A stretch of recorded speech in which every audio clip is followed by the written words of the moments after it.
A gente vai estudar, continuando a nossa série sobre o reino animal, a gente vai estudar as tendências evolutivas no reino animal, né? E a gente vai, né, também aprender algumas características e tudo mais.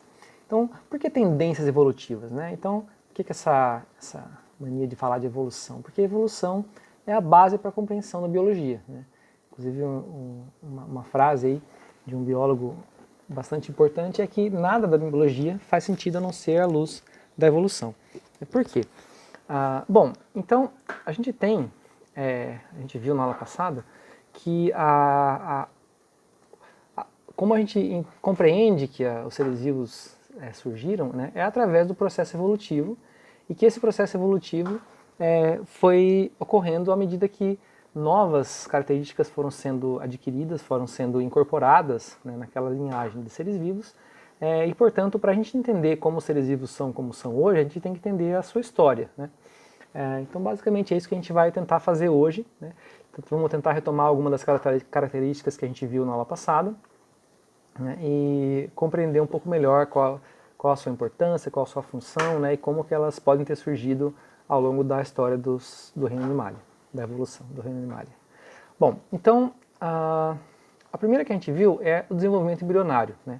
A gente viu que tinha alguns nomes esquisitos lá que a gente vai compreender um pouco melhor hoje. Então aqui eu coloquei um desenho, né, do desenvolvimento embrionário. Então os primeiros animais, né, que a gente pode chamar de animais mesmo, eles são seres pluricelulares, então eles resultam no desenvolvimento de uma célula original, né, que se divide e ao invés de se separar, né, como os seres mais simples acontece lá nos protozoários, né, elas se mantêm juntas, né, elas não se separam, elas ficam juntas, formando uma estrutura que vai originar aí o corpo do animal pluricelular com várias funções. Bom, então, nesse caso aqui, um animal ele tem algumas etapas marcantes no seu desenvolvimento embrionário, né, quando as células começam a se dividir e formar uma bolotinha de células, elas têm algumas etapas que são conhecidas, né? Essa primeira aqui é chamada mórula, porque parece uma amora, né, uma amorinha de célula, né? Em um certo ponto, essa mórula ela se enche de líquido, né, e forma uma blástula, né, que é uma bola oca de células. Aqui ela está cortada para a gente ver por dentro, né, mas ela tem um espaço vazio e é uma bola fechada, né? E a partir de um certo momento ela sofre um processo de gastrulação, que é como se a gente pegasse essa bola aqui e afundasse um lado dela, né, para formar uma cavidade dentro dela, né? Então isso aqui é uma gástrula, né? Então esse é um processo bem no início do desenvolvimento embrionário dos animais. Claro, em alguns grupos, né, como aqueles que têm ovos, como, né, a partir daqui nos cordados, em outros vertebrados ali que tem uma série de estruturas nessa célula original, na célula ovo, esse processo pode ser um pouco diferente em termos de aparência, então nem sempre vai ser bonitinho assim, às vezes essa bolotinha de células vai estar espremida num cantinho lá, porque o resto da célula é todo cheio de nutrientes, de reserva de nutrientes para o animal se desenvolver, né? Mas esse processo ainda assim acontece, né? Por mais que ele seja modificado, né, é possível reconhecer essa etapa de mórula para blástula para gástrula, né, no embrião dos animais. E o que é interessante também é que essa cavidade que vai se formar aqui, né, ela né, vem o gastrologista, né, gastroenterologista é o que estuda o estômago. Então isso aqui vai formar o sistema digestório depois do animal. Essa primeira cavidade que se forma aqui vai ser o sistema digestório. Então esse momento aqui, né, da multicelularidade e o desenvolvimento embrionário com formação de mórula e blástula é essa etapa aqui que aconteceu lá no ancestral dos primeiros animais, que provavelmente não era muito mais do que uma bolotinha de célula, né, talvez com a capacidade de se mover para lá e para cá, né, mas já formando aí um animal primitivo, né, capaz de talvez, provavelmente lá no fundo do mar, né, se arrastar ali pelo fundo e ingerir ali pequenas partículas de alimento. Bom, mas, por exemplo, alguns animais eles não vão muito além dessa etapa, né, como os poríferos, né? Então a gente sabe que os animais desse grupo, eles são muito simples, né? As suas células elas não se diferenciam muito mais a partir disso, né? Elas são basicamente pequenas variações desse tipo básico de célula, mas se você pegar uma delas elas podem se regenerar e formar um animal inteiro praticamente, né?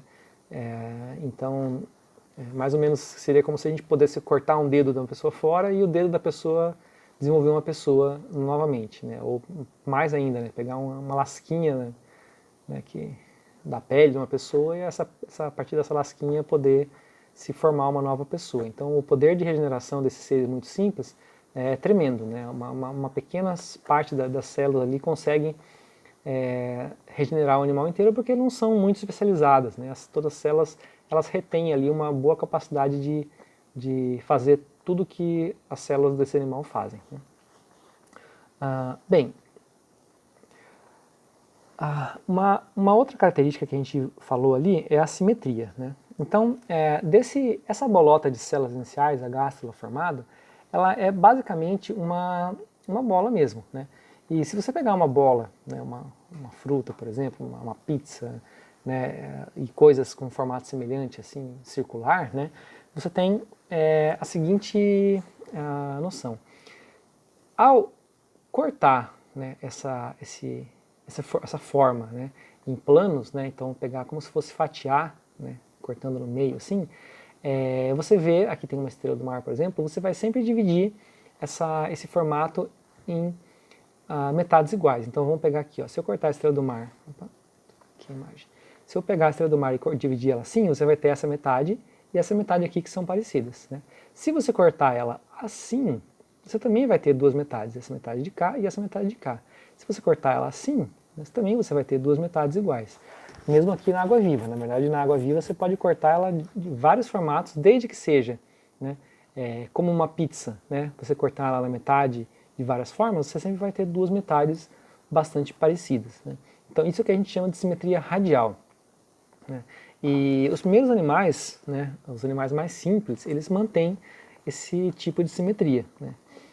Então aqui, veja, os poríferos, eles têm simetria radial, os quinidários, que são as águas-vivas, né, os corais, eles também têm um tipo de simetria radial, né? E aqui os equinodermos também têm, né, apesar de ser um grupo aqui que a gente está lá na frente, né, eles mantêm também esse tipo de simetria, provavelmente, né, porque se a gente for olhar aqui, ó, né, essa divisão aqui levou aos quinidários de um lado, e aqui levou a esse grupo aqui que a gente vai ver o que significa isso aqui, né, protostômio e deuterostômio, e aqui levou aos equinodermos e aos cordados, né? Então, a simetria radial, né, ela provavelmente ficou aqui no início da árvore, né, os primeiros animais, e ela se manteve. Aonde que apareceu a simetria bilateral, né? Simetria bilateral, ela acontece quando o corpo do animal ela não é mais divisível ao longo de um raio, né, ao longo como se fossem raios, né? Ela é divisível apenas em um plano que vai dar origem a duas metades iguais, né?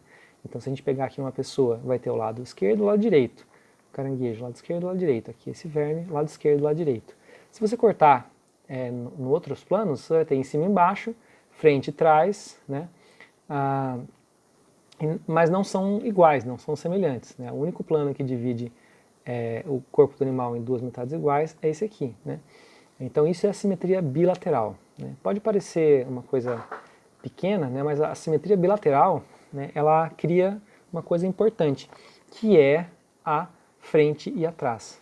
Então por que isso é importante? Porque quando o animal tem frente e trás, ele vai ter na frente provavelmente vai se formar uma cabeça, que é o que a gente chama de cefalização. Por quê? Cefalização. Porque a cabeça, né, é um local onde se concentram os órgãos dos sentidos, porque afinal, se esse animal tem uma frente, essa parte da frente é a que vai estar em contato com o meio ambiente primeiro. Então é bom colocar ali um olho, é bom colocar ali órgãos do olfato, né, sensores táteis em maior concentração, para ele poder sondar o ambiente à medida que ele vai se locomovendo, né. Esse aqui é um verme bem, né, bem simples aqui. Então, se ele está caminhando aqui ou nadando para frente, a cabeça dele vai ser a ponta da frente ali que vai estar em contato com o ambiente primeiro.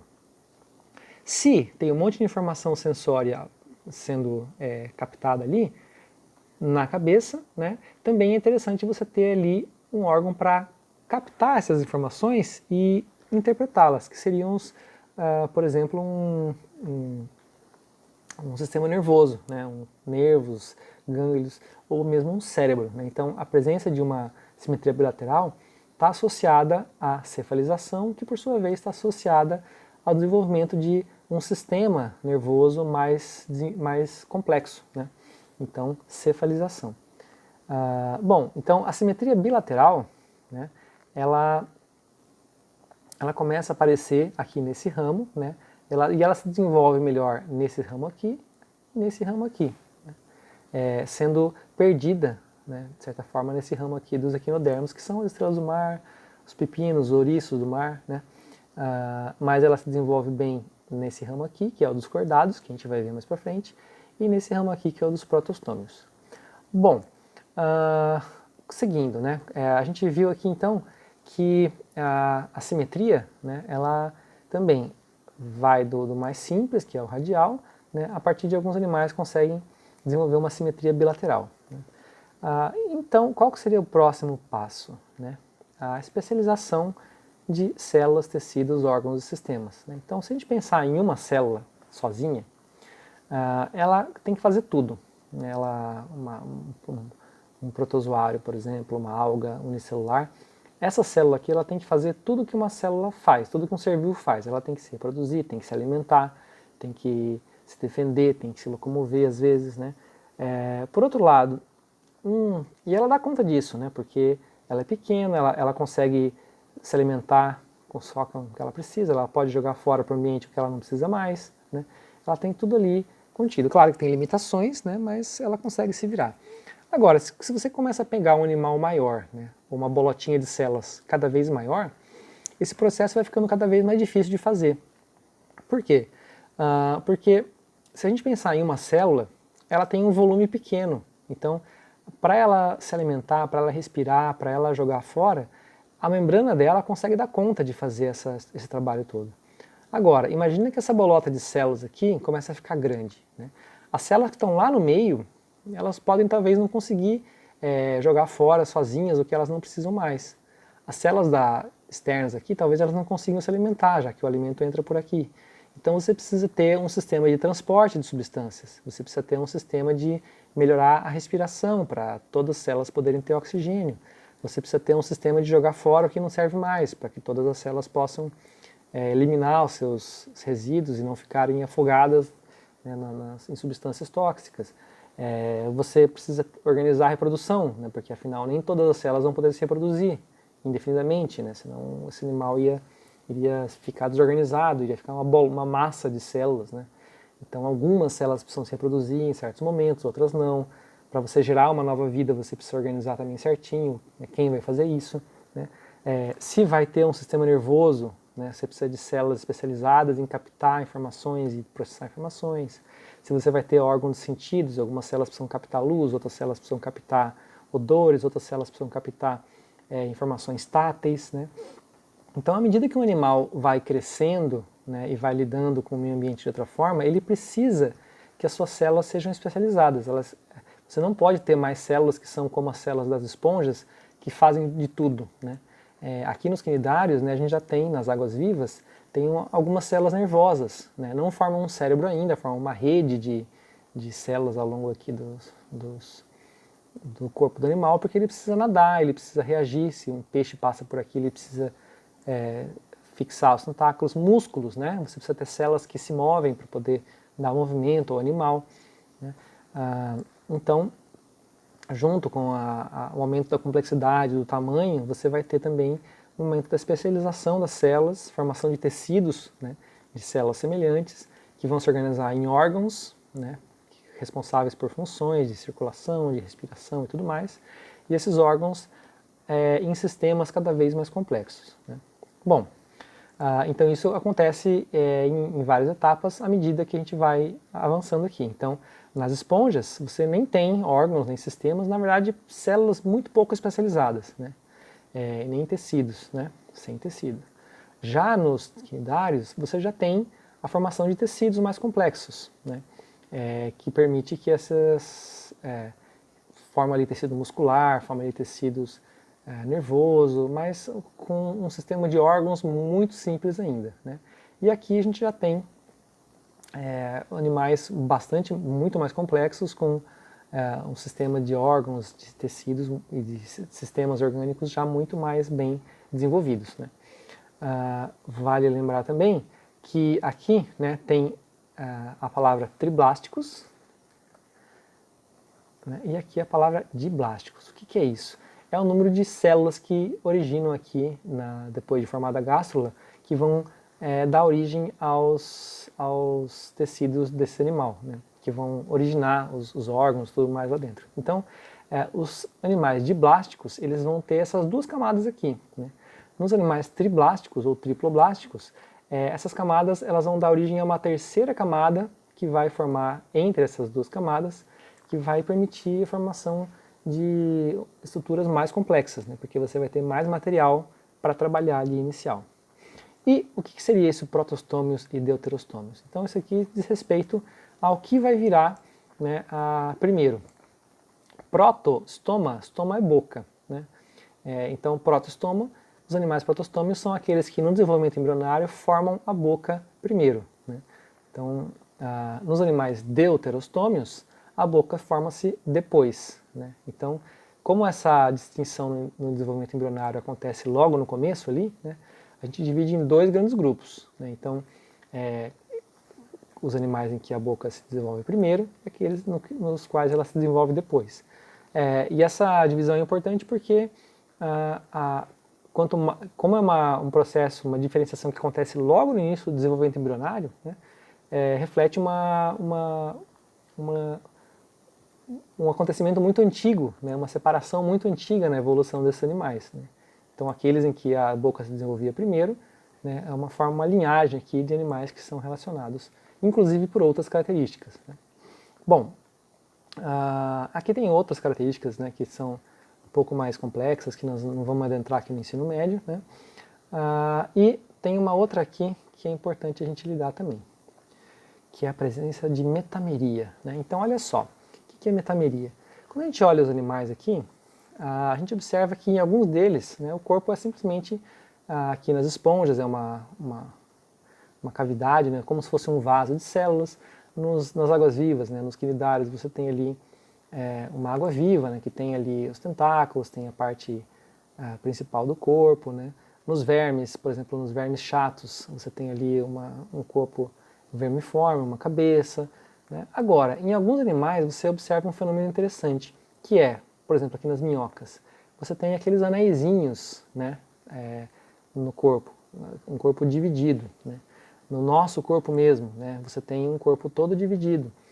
Se você for olhar nas vértebras, por exemplo, né, se você for olhar a musculatura de um ser humano, né, a barriga, por exemplo, de uma pessoa malhada, né, você vai ver ali toda a listradinha, né, os músculos ali das costas, todos eles têm uma divisão bastante marcada, né.